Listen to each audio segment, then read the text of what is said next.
Hello everyone, welcome to this tutorial for my powerful and inspirational arrangement of the worship song Living Hope. In this tutorial I'm going to offer up some insight into my thinking as the arranger and go over any potential trouble spots. So my thinking behind this arrangement, we all know that this song is a very, very powerful song. It's a very dynamic song. There's moments that are very intimate and then there's moments that are very anthemic. It invites us to sing. Lyrically, it's very epic because it's talking about like the most foundational truth of the Christian faith. And it's sung a lot at Easter time and as well as throughout the year.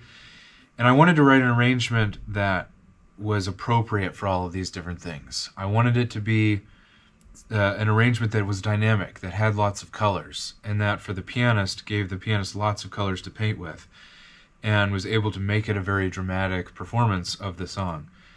And I did that in a couple different ways. I first of all came up with a melody that opens the arrangement.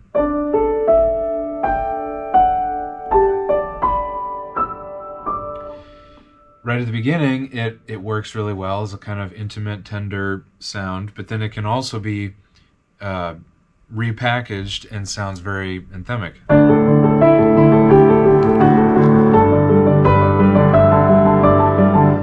So it's a versatile little melody that I use to kind of sew the different sections together.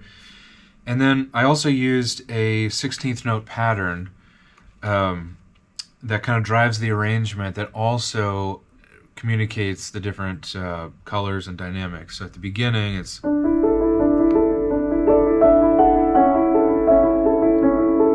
and it almost sounds a little bit classical there. It's very beautiful and pretty, but then it also comes down to, there's a lot more energy and fullness, and then it moves into the right hand for the third verse, and you get the idea. So that's kind of the thinking. My encouragement to you, if you pick this up and you learn it and you play it for friends and family and for your churches or whatever context, is that you see it as a palette of lots of different colors that you can paint with. So have fun with it. Make the quiet super quiet. Make the loud super loud. Give it lots of energy. Give it lots of dynamic contrast, and have a lot of fun with it. And make it a stirring performance, not in the sense that you want to draw attention to yourself, but in the sense that you want to inspire people to sing along and to be filled, because we all know it, right? It's a super familiar song. We all know the words, and so you want to inspire people to just sing along with it. So as far as trouble spots go, I'll just draw your attention to a few things. I intentionally worked hard to try to make it intuitive. There's nothing, I don't think anyway, for say a late intermediate pianist, there's nothing super challenging about it. If there's ever moments where like it might be challenging, mostly because of the fingering and the technique required, I put in those little helps, little fingering marks to help you be able to play it without trouble. As always, my fingering that I put in here is the fingering that works for me, but it may not work for you. It's a good starting point, but you might want to change it. That's totally fine. The first thing that I want to draw your attention to, I wouldn't call it a trouble spot, but maybe challenging, is when you get from the first verse into that first chorus. So it's going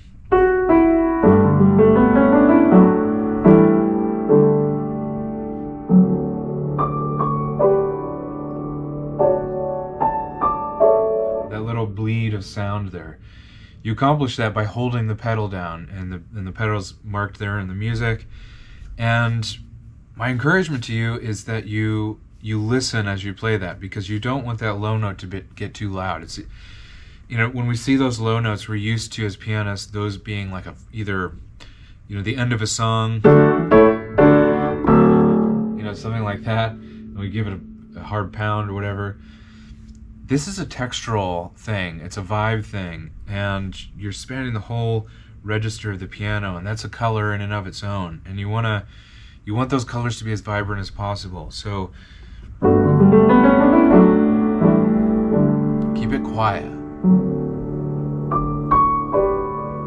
and dramatic.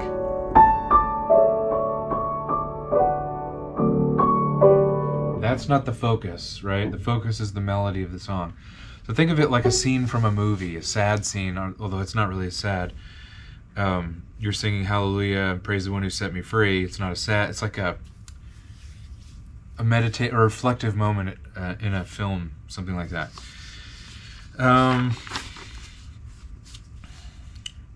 Where's the other spot? Okay, so then the end of the third page, you get at measure 39. Just point it out there. It's the spot where the cross is spoken, I am forgiven. That part, and I have it going. Sorry.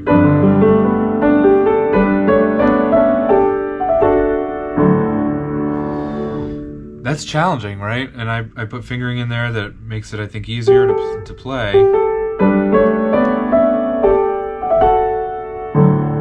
It's easy for this part right here to be played too hard because it's you're doing this really quickly. And so you don't want it to be loud. In my, if I were to offer up a technique for practicing that, if you're having trouble with it, it's to literally like position your body, your torso, and your arms in the direction that your hands are going to be moving before your hands move in that direction. So your hands are going to follow a part of your body that's already ahead of it, and it's going to be able to get to that new position much quicker. And then back up. Now I'm exaggerating a little bit, but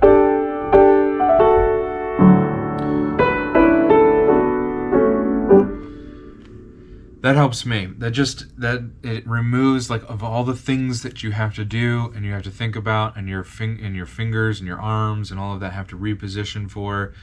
You're trying to eliminate yourself from having to do all of that in a split second by doing some of those movements and changes ahead of schedule. I guess that's the right way to put that. That also helps, by the way, on those parts where you're playing down low.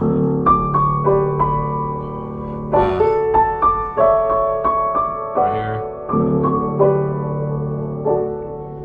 You're just... As soon as that left hand plays its notes, it gets down here. Anyway. Okay, moving on. Yeah, you get to the third verse and you have the left hand playing the melody along with all those low notes.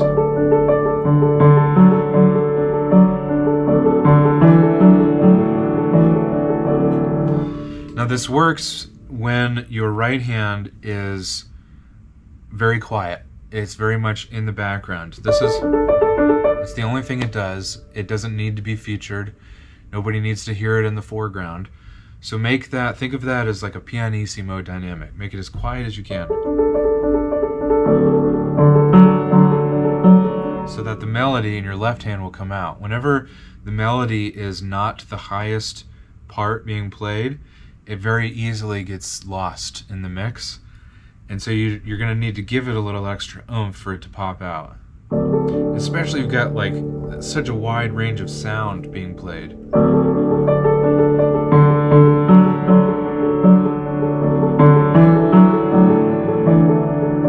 And those low notes, you're really just hitting them loud enough, not so much that they're noticed, that everybody hears every time you hit it, but that it's just maintaining the sustain of that low register D sound. So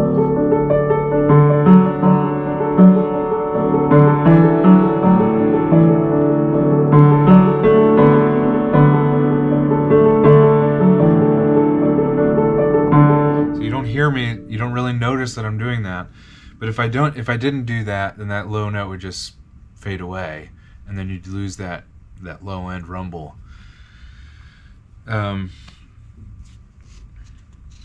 Okay, the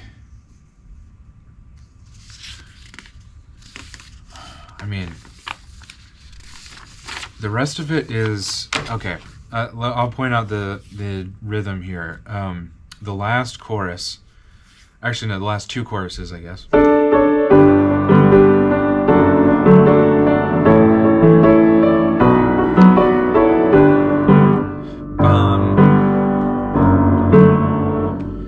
That's a syncopated rhythm, and if you're not used to playing in contemporary styles of music, that in the middle of the beats kind of rhythm is not intuitive, and it's really difficult to master. In fact,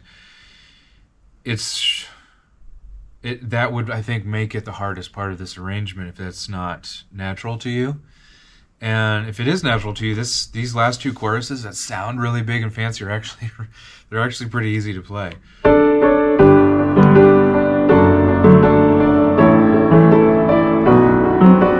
they're a lot of fun to play. But if those rhythms are not natural to you, then again, it's a challenge. And so if that's you, my suggestion would be to just start thinking about it intellectually, and you realize, I was looking for a pencil, I don't have one with me. You realize it's actually not that difficult to wrap your head around. It's just, you've got eighth notes that don't stop in your right hand. And then that means that these 16th notes, the if you're counting one E and the of beat 1, just lands in between the second and third eighth note. I hope you can see that clearly in the camera. So if we just ignore what the notes are and we're just thinking about the rhythms, and you tap an eighth note, 1 and 2 and 1 and 2, and then your left hand is just going to go in between that. Right? So that we start playing 16 notes. Oops. That's the rhythm. So you open it up to the lowest common denominator of rhythm. That would be 16th notes in your left hand, 8th notes in your right. We'll take it slower, and you just go. So 1 E and 2 E and 3, like that. And then you're going to start deleting 16th notes to match the same rhythmic pattern that's in your left hand. So you'd be going 1 and 1 E and this is hard. 1 E and 2 E and 1 E and 2, like that. Then you bring it up to speed. 1 E and 2 E and 1 E and like that. And you just have fun with it, and then you get comfortable with it, and then bring it to some notes.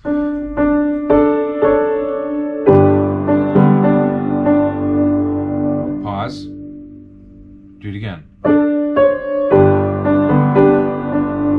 Pause. You're just taking the first two beats. When you feel comfortable with that, go to the second two beats.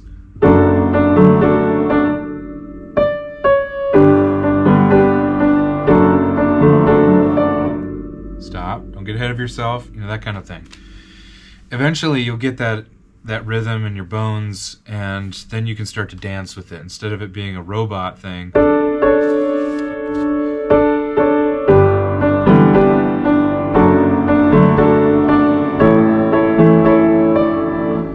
Instead of it sounding like the MIDI playback on your notation software, you start to have fun with it, and you get you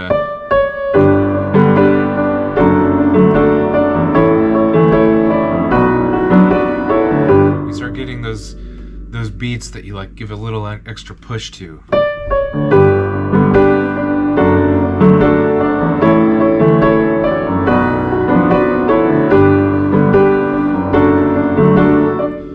As you sing it in your head, as you get more comfortable and you're singing those words in your head as you play, that informs which of those notes that you're giving a little extra push to. Hallelujah, praise the one who set me free. Hallelujah. You just have so much fun with it. I mean, if there's one word I can use to describe this arrangement for myself, it's fun. I really love playing this arrangement. I've always loved this song. I'm going to make a note for myself. I've always loved this song, and I really enjoyed making this arrangement. I've been wanting to make an arrangement for this one for a long time, and I'm glad I finally got to do it, and I really enjoy what I came up with, and I hope you do too. And I hope that you have opportunities to play this for others, and that they find it fun and inspiring as well, and that it fills them with song, and that they want to sing along. That's the goal, ultimately, with these arrangements. So thank you for watching, and I'll see you in the next one.